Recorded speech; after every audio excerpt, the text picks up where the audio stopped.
Yeah, so first of all, who I am, what Digital Catapult is. So my name is Cristian Mastrodonato. I'm Director of Engineering in Digital Catapult. And Digital Catapult is the digital accelerator for the UK. So it's a non-profit company owned by the British government.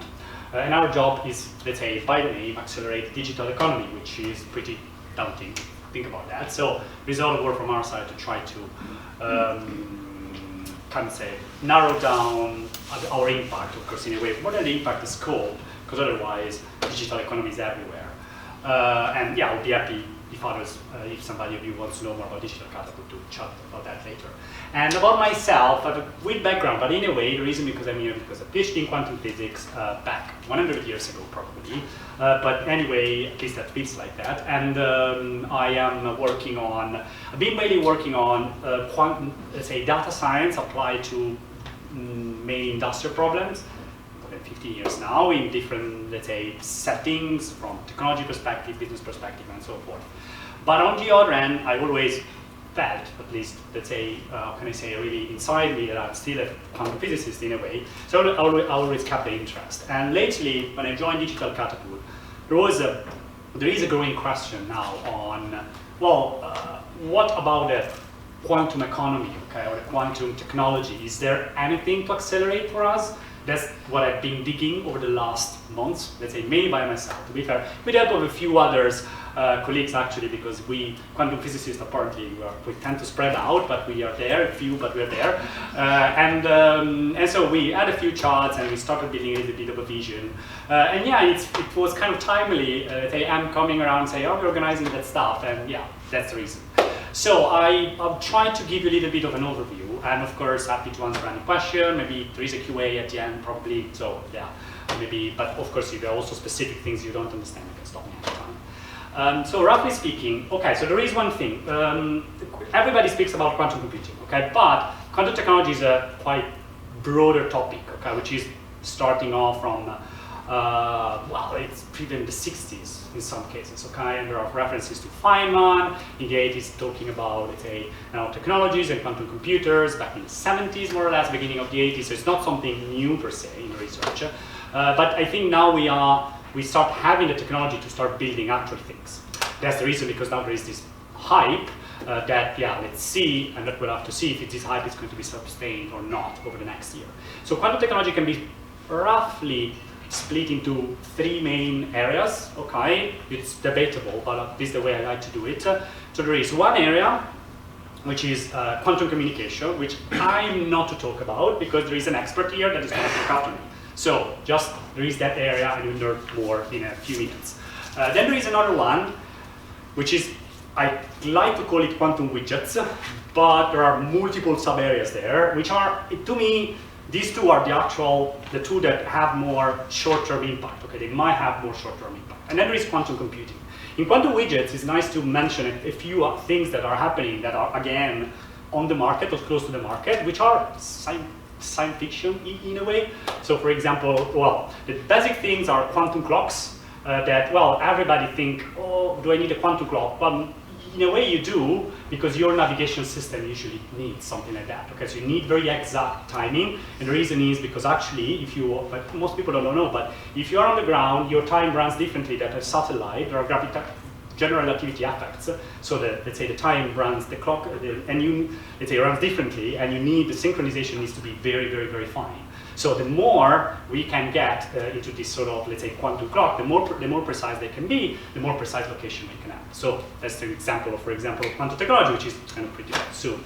Another thing which is interesting is what are called the sort of gravitational sensors. So basically what you can do is that there is stuff, it's kind of pretty big. You can check on Google, pretty big, can be out of the room, but a few meters around.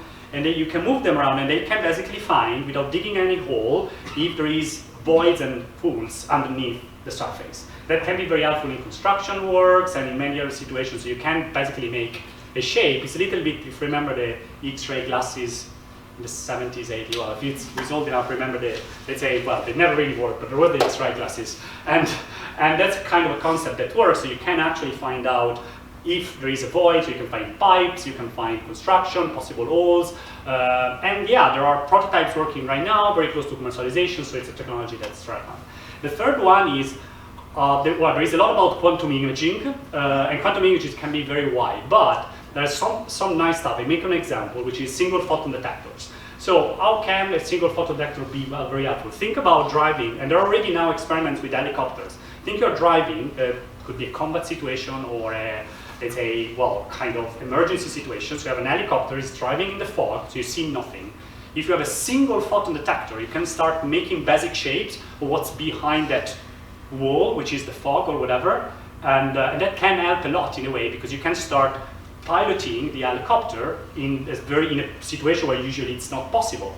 And there are already pilots of this sort of technology out there. So that's to say, these are and there is a very nice startup here that is making that sort of sensor, which is called New Quantum, that is in Cambridge. Just to say, so there is this technology around that is kind of well developed. Again, quantum communication is another one that they're gonna speak very soon. So, just to give a little bit of landscape. So, of course, then we go into quantum computing. It's unfortunate to say, quantum computing, with all this technology, is still a little bit more farther away, so it's difficult to give a timeline, okay? So, there are more or less, at the moment what we have, the main problem with quantum computer is noise, okay? So, why? Because you are managing this number of quantum dots, and there are two main technologies to do it, okay? Nowadays, we're mainly talking about superconductors. So what you do is that you cool your quantum dots, and I don't want to go into the details of what a quantum dot is because it would take a lot of time, but basically a few, let's say a few, I think it's 0 dot, I don't know how many zeros, but it's just 3 digits anyway above the absolute zero, so minus 273 degrees, which is not easy in a way. And then basically you stay there, and that's the only way you can operate it. And if you can guess, it's very difficult to go down to that temperature, and therefore there is still some residual temperature, and that creates the noise. So it's very difficult to manage it. Another technology, and that's where basically when you look around and you see Rigetti, when you see IBM, when you see Google, they are all using that technology. Then there is a new technology, not necessarily new, but let's say an alternative one, which is ion traps, where in that case, it's not that low temperature, and it has more potential in the future to reduce the noise, but it's still kind of far away. So when it comes to this, let's say, when it comes to this situation, there are a few things to be said. Okay, so definitely there is a sort of Moore law when it comes to the number of quantum bits. So they are kind of doubling every year now, if I don't remember, but it's very similar to Moore law. So in a way, there is, from a technology point of view, we can see the number of let's say quant qubits doubling every some time, which is interesting. And at the end, the power of let's say the quantum computer is measured in terms of the quantum bit. What was interesting is that the quantum bit per se is even more, let's say, per se, it can perform a lot of computation alone. Okay, so what happens is that, and then without entering into too much details, let's say it can be a double exponential Moore law that at least somebody is observing. So it's 2 to the 2 to the n of the qubits, which is interesting because it means if we grow, it's going to grow way faster than the digital technology. But again, we're still into the exploration phase. When it comes, before I talk a little bit more, as I did for the others, of the potential application of quantum, let's say, computing, there is an interesting element about the quantum supremacy. Okay, so what is quantum supremacy? Which everybody now, there's been a little bit of discussion, but it leads everybody now to we reached quantum supremacy. Unfortunately, again, that doesn't mean yeah, now we have quantum computers in our pockets and we can do stuff. But basically what quantum supremacy means is that we managed to make calculations that in a few seconds, let's say, that with a normal digital computer is going to take 10,000 years or something like that. Okay, so just to say, we are managed to make a calculation that it's impossible or let's say, very long to make with a digital computer. What does it mean that, though? We need to have very clear. That means what Google did was they built a very specific machine that probably costed like $100 million or something like that. And they managed to find one single algorithm to exactly do that. Okay, so in a way, it was everything designed on purpose to reach this goal that per se is completely useless. Okay, that specific algorithm cannot be used for anything practical. It's just to the point to say, to do that specific thing in that specific condition is, well, it's impossible to do a quantum computer. So in a way, it was a little bit an unfair game, but on the other hand, it was just to demonstrate we can build that sort of thing. The interesting thing, though, is that, and then we go into the applications of quantum computing. Okay, so there is a whole word about verify that the calculation is correct. Okay, I give you a practical, it says a quantitative example. The natural paper of Google to explain how their success is 7 pages. The appendix they brought down to justify that, let's say, the verification method is correct is 67 pages. Okay, it's just as this is the appendix. Just to say, the justification, the verification of a quantum computer, especially in a noisy environment, is going to be the first challenge really. So are we sure the calculations are correct? Why? Because in a space where we cannot double check with a digital computer. So we are not sure if the quantum computer is right or not. So of course there are methods that Google and other and this was the real discovery, okay? More than building the quantum supremacy is finding a way to verify the calculation were wrong in the domain where you cannot use really a normal computer, whatever, talking of supercomputers, of course here, but still you can't. So that's an element. So definitely, as let's say one of the papers are there, let's say what are the potential though, when we will get there. The potential is basically what quantum computers are really good at solving complex distributed sort of systems. Okay, so that's where we are. And it's a challenge in a way with nowadays modern, for example, machine learning methods, exactly being able to solve, let's say, a very sparse problem. And the point in a way is that the difference is that the quantum computer solve the problem instantaneously. In a case of noise, which is going to be the case at least for the next, for the first application from here to the next 5 years and probably for the next 10, 15 years, there will be, of course, it's not going to be an exact solution, it's going to be, let's say, a probabilistic solution in a way, which relatively low accuracy. But anyway, it will be, if you think about very complex problem, here there is an example of climate change, there can be example regarding, for example, smart cities like transportation, energy nodes across the country. There is going to be, let's say, a lot of potential there. But there is going to be also an issue, and there is an interesting work going on now at the University of Edinburgh, which is, in the way the quantum computer works, it only works if you cannot work with 1 bits of data at a time. You need to share all the data, and then it does all the calculations. So how does it do with privacy element? Okay, so that's all the quantum computer you have down there, just have to share everything. And there are new interesting algorithms there where actually you can basically encrypt the data before you put them into a quantum computer. So that's where we are advancing, I would say, from a software level. Another interesting element, I think, well, definitely drug discovery, because another problem that it can be theoretically easily solved by a quantum computer is folding and unfolding proteins, okay, which is a very complex geometrical problem, and there is a lot of interest, again, into especially in let's say, drug industry, drug designing and all the R&D for, let's say, pharma industry to find out if they work or not. So I would say though these are the main application. There are many others potentially, but the point is very important to stress is that to make that thing, we need to build algorithms that don't yet exist. Okay, so that's also the other challenge. Okay, because you are treating a problem in a way where we have at the moment, all the basic elements to build a quantum computer, but we don't have many algorithms, basically, and it's completely new realm in a way. So there is a lot of interesting work now, also like, for example, IBM or Reject, who are trying to put their platform on the open to attract developers to find new algorithms, finding new ways, because that's really the next challenge is finding the algorithm, because they don't exist. A few words about estimate, okay. So I hope I gave you a little bit, at least also on the time horizon and the potential we have here.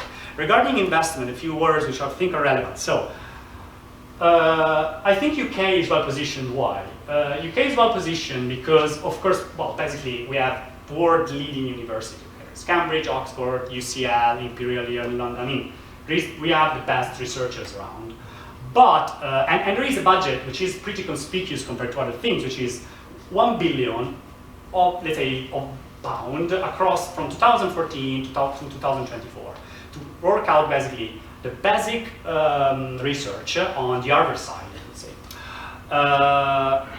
The nice bit is that all the basic research is going on in the UK, we need to have clear though that 1 billion is probably just a year budget, is probably 1 year budget to 2 years budget for IBM, for Google. Okay, so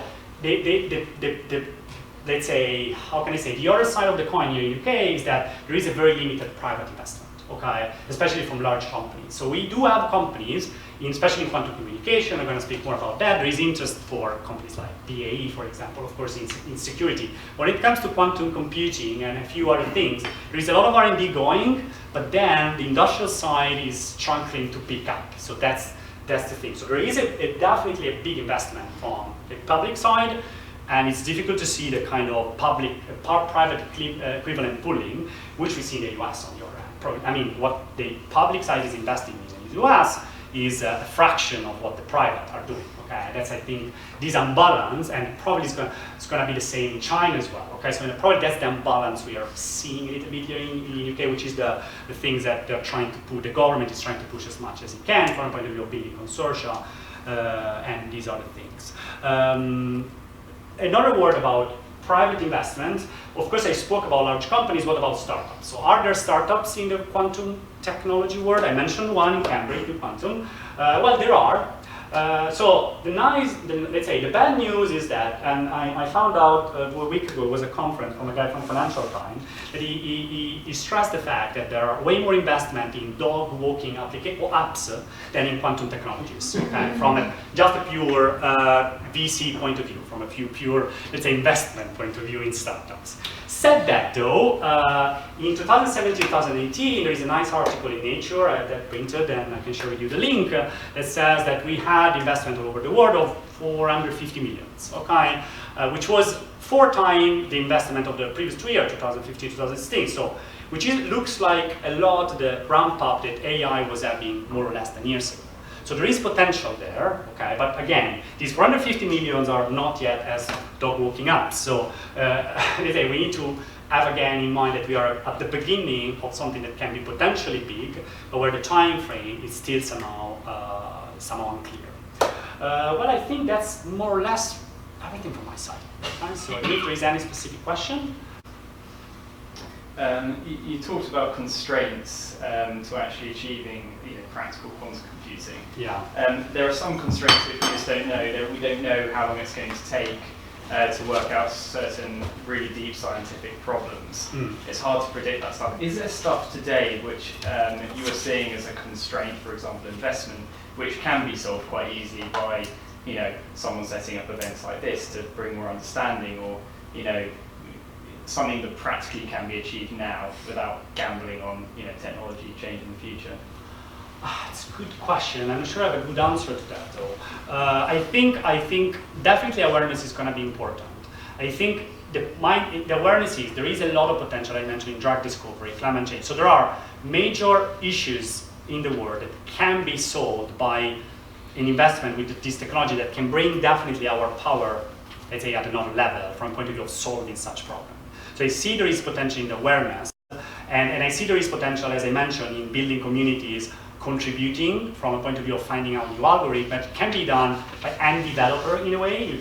You just need to know a few specific programming languages which are on the open. So in a way there is a potential there to have that understanding. And as I mentioned, in a specific case of some technologies like quantum communication for sure, and some of the quantum widgets, we are there, so some of them can be used pretty soon. So there is again an impact that I see there.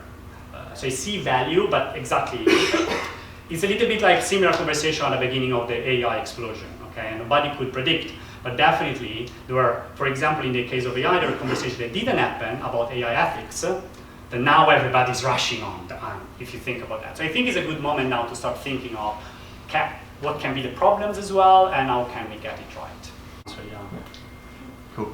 So I think I have a question very specific to you. So you talked about quantum gadgets or gadgets? Widgets, yes. Widgets, sorry. So do they currently work based on quantum technology, or so what is it then? No, it's quantum technology. It's not quantum computing though. Okay, so are other technologies that are based on the specific effects of quantum physics. Right. Okay, and so that's the thing. In a way, if you stretch it, even a quartz clock is a quantum technology-based system, by the way. But said that, those are quite advanced, they take a quite advanced exploitation of quantum technology can do.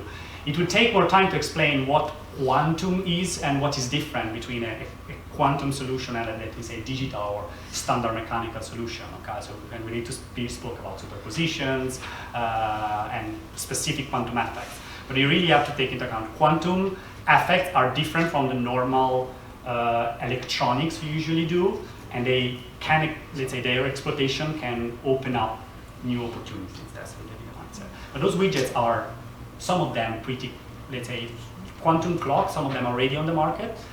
It's not something you buy on the shop, it's something that a big company can use.